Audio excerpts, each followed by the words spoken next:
تو علم اور جماعت خانے کا یہ دوسرا حصہ، ہم نے یہاں تک دیکھا کہ کس طرح سے جماعت خانے جاتے وقت جماعت خانے کی نیت ہونی چاہیے.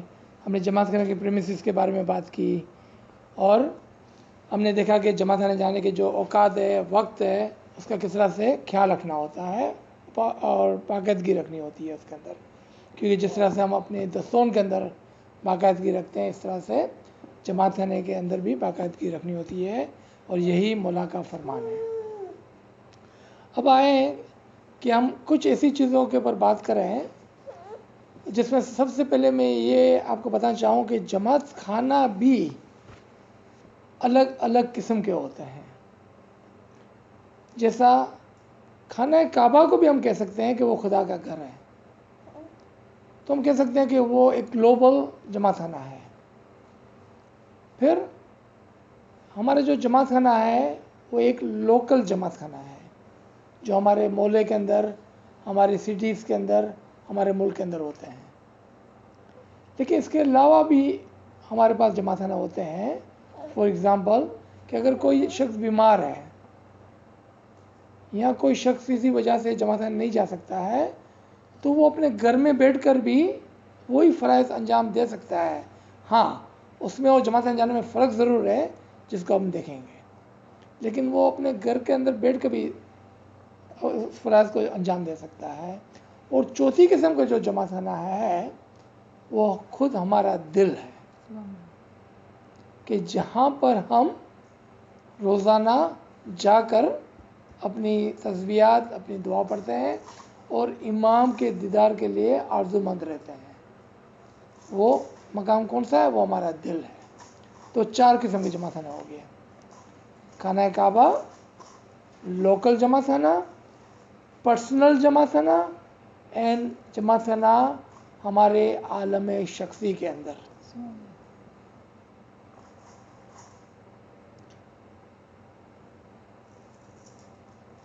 اب ہم دیکھیں گے کہ ان چاروں کے اندر کیا فرق ہے. خانہ کعبہ کہ جو خدا کا گلوبل جماعت خانہ ہے، گلوبل گھر ہے، وہ گلوبل جماعت کے لیے ہے، یعنی کہ ہر ایک کے لیے ہے، کوئی بھی وہاں جا سکتا ہے. یہ بات ہم سب جانتے ہیں. لوکل جماعت خانہ جو ہے وہ جماعت کے لیے ہے، وہاں کوئی بھی اسماعیلی جا سکتا ہے. تو جس طرح سے دوسرا گھر جو جماعت خانہ ہے اس میں صرف جماعت آ سکتی ہے، اسی طرح سے تیسرا جماعت خانہ یعنی کہ جو ہمارا پرسنل جماعت خانہ ہے، ہمارا گھر ہے جہاں پر بیٹھ کے ہم دعا پڑھتے ہیں، عبادت کرتے ہیں، وہاں صرف ہمارے فیملی ممبر آ سکتے ہیں. لیکن چوتھا جو گھر ہے، یعنی کہ چوتھا جو جماعت خانہ ہے جو ہمارے عالم شخصی کے اندر ہے، اس میں صرف ہم اکیلے جا سکتے ہیں، ہم ایک جا سکتے ہیں. اب اس چاروں کے اندر فرق دیکھیں کیا ہے کہ گلوبل جماعت خانے میں جانے کے لیے زندگی میں ایک ہی بار موقع آ سکتا ہے آپ کے لیے خانہ کعبہ جانے کے لیے. لوکل جماعت خانے جانے کے لیے دن میں صرف 1-2 مرتبہ یہ موقع ہو سکتا ہے آپ کے لیے. گھر میں آپ کے پاس 24 گھنٹے ہو سکتے ہیں، لیکن پرسنل ورلڈ کے اندر آپ نان اسٹاپ ہر ہمیشہ خدا کی یاد کر سکتے ہیں. اور جس کے لیے مولا کا فرمان بھی ہے کہ اگر آپ کے پاس 5 سیکنڈ بھی ہو تو آپ مجھے یاد کریں. تو کیا ہم 5 سیکنڈ کے لیے جماعت میں جا کے مولا کو یاد کریں گے؟ نہیں، اپنے عالم شخصی کے اندر اتر کر، ہمارے پرسنل ورلڈ کے اندر اتر کر ہم ہر ہمیشہ مولا کو یاد کرتے ہیں. یہ وہ جماعت خانے کی میں بات کر رہا ہوں. یہ جماعت خانہ سب سے زیادہ قریب اور پائیدار ہے، یعنی کہ وہ کبھی ہم سے الگ نہیں ہوتا ہے. کبھی بھی ہمارے پاس یہ ایکسکیوز نہیں ہوتا ہے کہ آج میرے پاس وقت نہیں ہے. کبھی ہمارے پاس یہ ایکسکیوز نہیں ہوتا ہے کہ بارش ہو رہی ہے. کیوں؟ کہ وہ ہمارے اندر ہے. اور کبھی بھی یہ ایکسکیوز نہیں ہوتا کہ گھر میں بہت شور ہے تو میں اپنے گھر کے اندر دعا نہیں پڑھ سکتی ہوں، لیکن آپ اپنے دل کے اندر ضرور دعا پڑھ سکتے ہیں.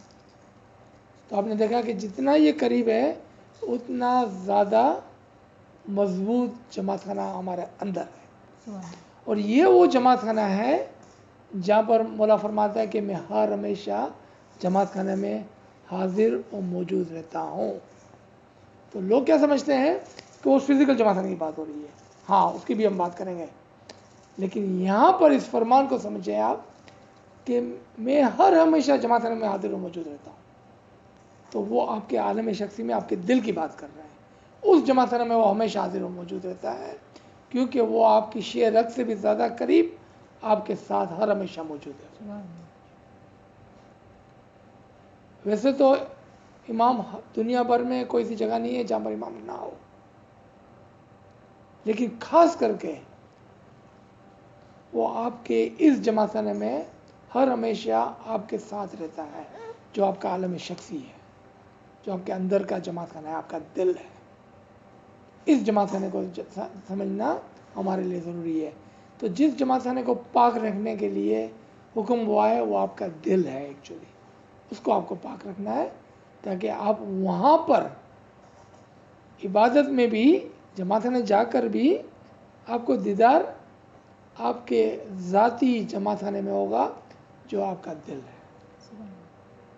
وہاں پر امام آ کے آپ کو دیدار دیں گے، وہاں پر آ کے وہ بیٹھیں گے کہ اگر آپ اپنے دل کے پردے کو مٹی کو ہٹاتے ہیں اور صاف کرتے ہیں تو پھر مولا اس جگہ پہ آتا ہے کہ آپ اپنے دل کے اوپر سے مٹی کو ہٹائیں تاکہ اس آئینے میں آپ امام کا دیدار کر سکیں، نہ کہ فزیکل جماعت میں مٹی ہٹا کر آپ امام کا دیدار کریں گے، آپ اپنے دل کو صاف کر کے امام کا دیدار کریں گے۔ تو یہ وہ جماعت خانہ ہے جہاں پر امام فرماتے ہیں کہ میں ہر ہمیشہ موجود رہتا ہوں۔ ٹھیک ہے، یہاں تک ہم کو یہ بات سمجھ میں آ گئی۔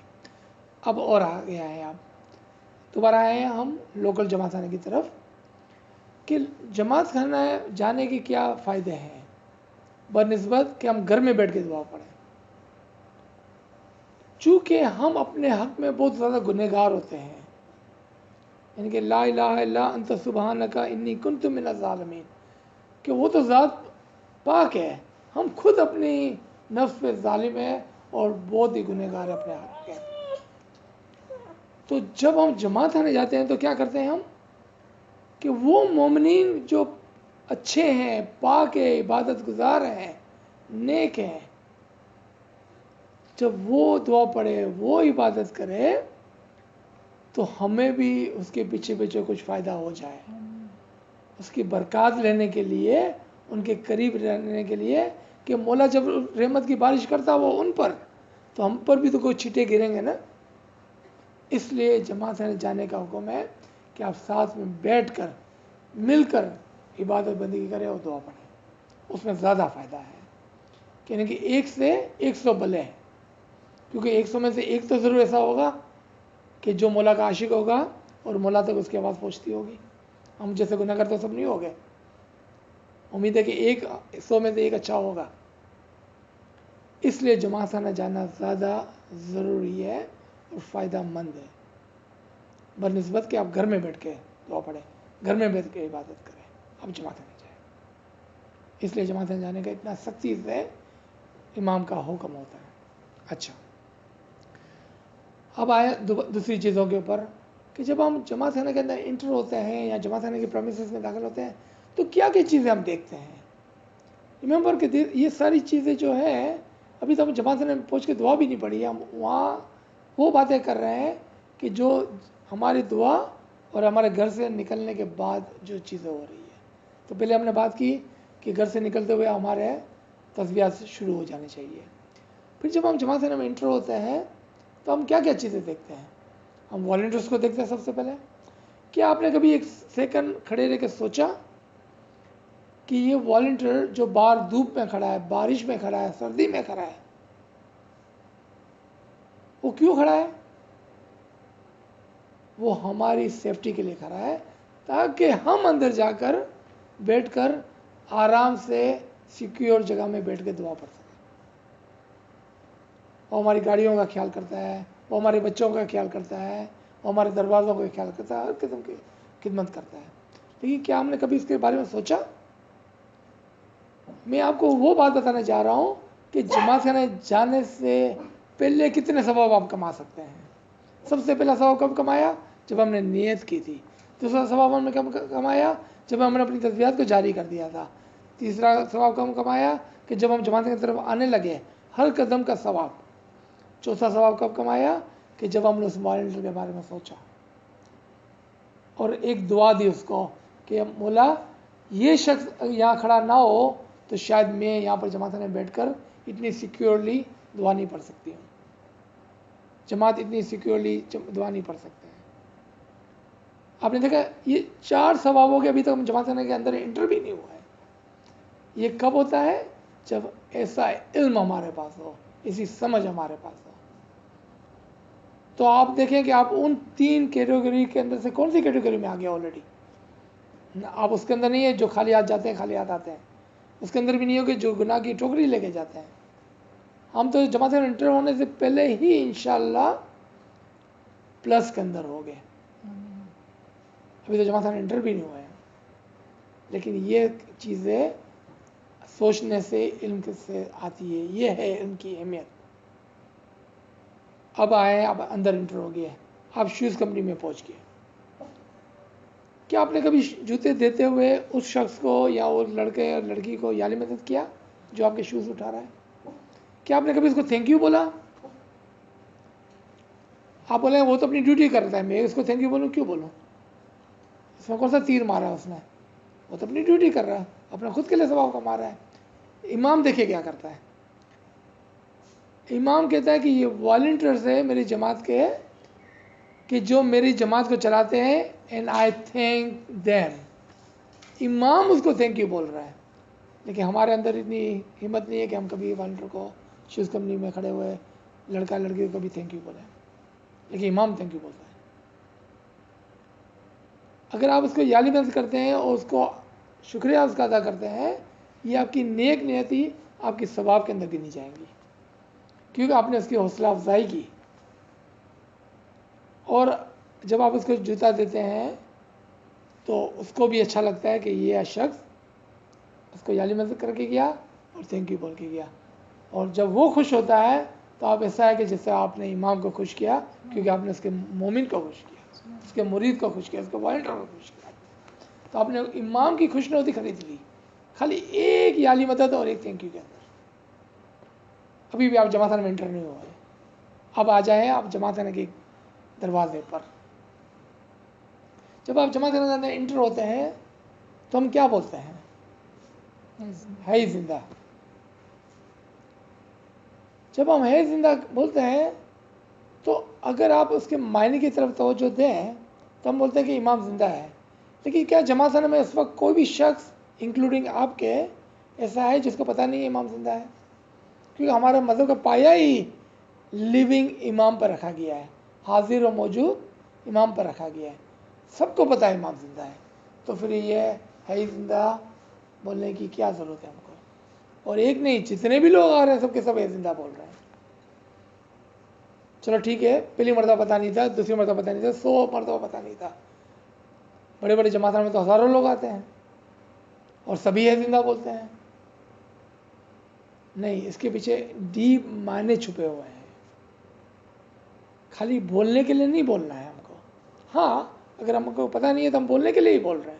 کیونکہ ہمارا بابا نے کیا کہا تھا کہ بیٹا جب جماعت میں جانا نا تو ہے زندہ بولانا. اور پیر نے کیا کہا تھا؟ چلے جماعت میں آؤ تو ہے زندہ بولاؤ جو. And we are doing exactly that. کبھی سوال نہیں پوچھا کہ کیوں. اگر سب کو ہی پتہ ہے امام زندہ ہے تو میں کیوں بول رہا ہوں امام زندہ ہے؟ کتنا آپ کو تعجب ہوگا یا آپ کو غصہ آئے گا اگر میں بار بار آپ کو بولوں کہ آپ کا نام یہ ہے، آپ کا نام یہ ہے، آپ کا نام یہ ہے، آپ کا نام یہ ہے. یہاں آپ کو بولا آپ اس کی ممی ہے، اس کی ممی ہے، اس کی ممی ہے. آپ کو غصہ آئے گا. تو لوگوں کو امام کو غصہ نہیں آتا کہ جو بار بار بولتا ہے امام زندہ ہے، امام زندہ ہے، امام زندہ ہے، امام زندہ ہے. نہیں، اگر اس کے انڈرسٹینڈنگ ہے نا تو پھر اس سے ہم کو فائدہ ہوتا ہے اور امام بھی ہم سے خوش ہوتا ہے. حقیقت میں ہے زندہ جب ہم بچپن میں بولتے ہیں تو وہ ہم کو سکھایا جاتا ہے تاکہ جب ہم بڑے ہو جائیں تو ہم کو اس کی معنی کے ساتھ ہم اس کو بولیں. جب ہم چھوٹے بچے تھے، یعنی کہ ہم جب 2-4 دن کے تھے، ہماری والدہ ہم کو جماعت میں لے کے گئی تو اس نے کیا کیا؟ مکی کے پاس لے جا کر ہماری بیعت کروائی. اور بیعت کے اندر جو ہم نے وعدے کیے تھے اس میں ایک وعدہ جو ہے سب سے بڑا ہوتا ہے. وہ کیا ہوتا ہے؟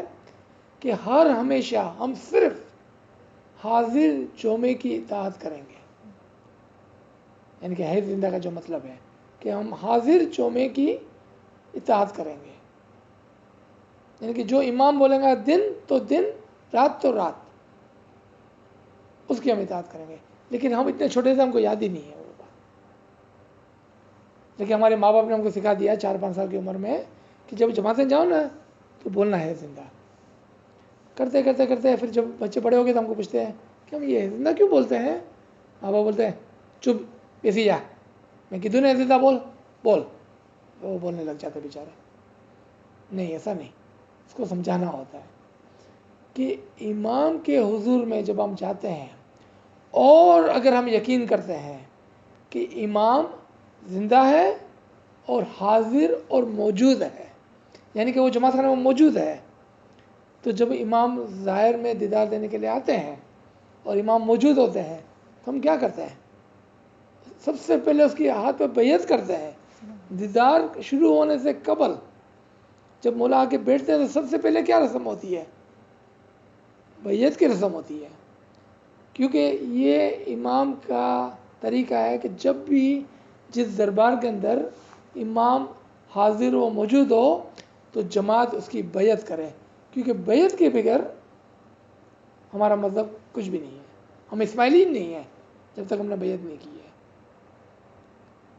اور یہ ہر اس وقت بیعت کرنی ہوتی ہے جب امام ہمارے سامنے حاضر و موجود ہو، یعنی کہ آ جائے ہمارے سامنے.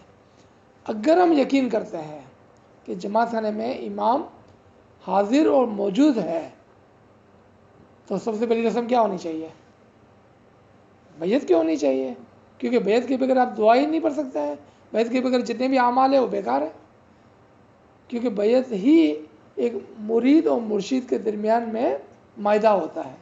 کیا؟ کہ میں تیری اطاعت کروں گا، اور مولا بولتے ہیں کھانا وطن، میں تیری عبادت کو قبول کروں گا. یہ معاہدہ ہے امام اور مرید کے درمیان میں. تو یہ ہے زندہ بولتے ہوئے اس بیعت کو رینیو کرتے ہیں ہم. لیکن کب؟ جب ہمیں یقین ہو کہ امام جماعت میں حاضر و موجود ہے. یقین نہیں ہے، اب ہے زندہ کیا بھی تو کوئی فرق نہیں ہے، اور نہیں بھی کیا تو کوئی فرق نہیں پڑتا ہے. سب سے پہلے اس کے اندر جو بات ہے وہ ایمان کی اور یقین کی ہے کہ کیا آپ نے یقین کیا کہ جماعت میں امام حاضر و موجود ہے؟ اگر کیا پھر ہے زندہ بولا ہے. اب آپ کل جماعت میں جا کے جب ہے زندہ بولیں گے تو آپ فیل کریں گے اس کو. آج کے بعد اب جماعت میں کبھی بھی ہے زندہ بولتے ہوئے نہیں گھس جائیں گے. ایسا ہی آپ کو امام کی موجودگی کا سختی سے احساس ہوگا. اور پھر جب آپ جماعت میں جا کے بیٹھیں گے تو آپ پہلے کی طرح کبھی بھی نہیں بیٹھیں گے. کیوں؟ کہ آپ کو پتہ ہے امام یہاں پر کھڑا ہوا ہے، حاضر و موجود ہے. آپ کا بیٹھنے کا طریقہ، آپ کا دعا پڑھنے کا طریقہ، آپ کا سجدہ کرنے کا طریقہ، آپ کا بات کرنے کا طریقہ، آپ کا دعا کرنے کا طریقہ سب بدل جائے گا. کیوں؟ اب آپ کو یاد آ گیا اور پتہ چل گیا کہ امام تو جماعت میں حاضر و موجود ہے. تبھی تو آپ نے ہے زندہ بولا. کیونکہ بیعت امام کے ہاتھ پر ہوتی ہے. اگر امام تھا ہی نہیں تو آپ کس کی بیعت کر رہے ہیں؟ آپ دیکھیں اتنی چھوٹی بات کے اندر جو ہم نے 50 سال تک کی وداؤٹ تھنکنگ، سوچے بغیر ہم کرتے رہے. لیکن آج کے بعد جب کل جماعت میں جائیں گے اور جب بولیں گے ہے ہی زندہ تو آپ کو پورا بھرپور احساس ہوگا اندر سے کہ میرا مولا یہاں پر اس وقت حاضر و موجود ہے اور میں اس کی بیعت کرتا ہوں. اور اب میرے جتنے بھی ایکشن رہے جماعت خانے کے اندر وہ میرا مولا دیکھ رہا ہے. آپ کتنی سختی سے دعا پڑھیں گے، کتنی سختی سے عبادت کریں گے، اور کتنی خاموشی سے آپ جماعت خانے میں بیٹھیں گے. کوئی شور کرے گا؟ جب مولا آتا ہے کوئی شور کرتا ہے؟ نہیں. آج ہم جماعت خانے میں جا کے کیوں اتنا شور کرتے ہیں؟ کیونکہ ہم کو یقین ہی نہیں ہے کہ مولا جماعت خانے میں موجود ہے. ورنہ مجال ہے کہ ہماری زبان سے کوئی آواز نکل جائے. اتنا شور ہم اس لیے کرتے ہیں. تو یہ یہاں پر ہم روکتے ہیں اس سیکنڈ کو. انشاءاللہ ہم جماعت خانے کے اندر کی کچھ چیزوں کو کور کریں گے.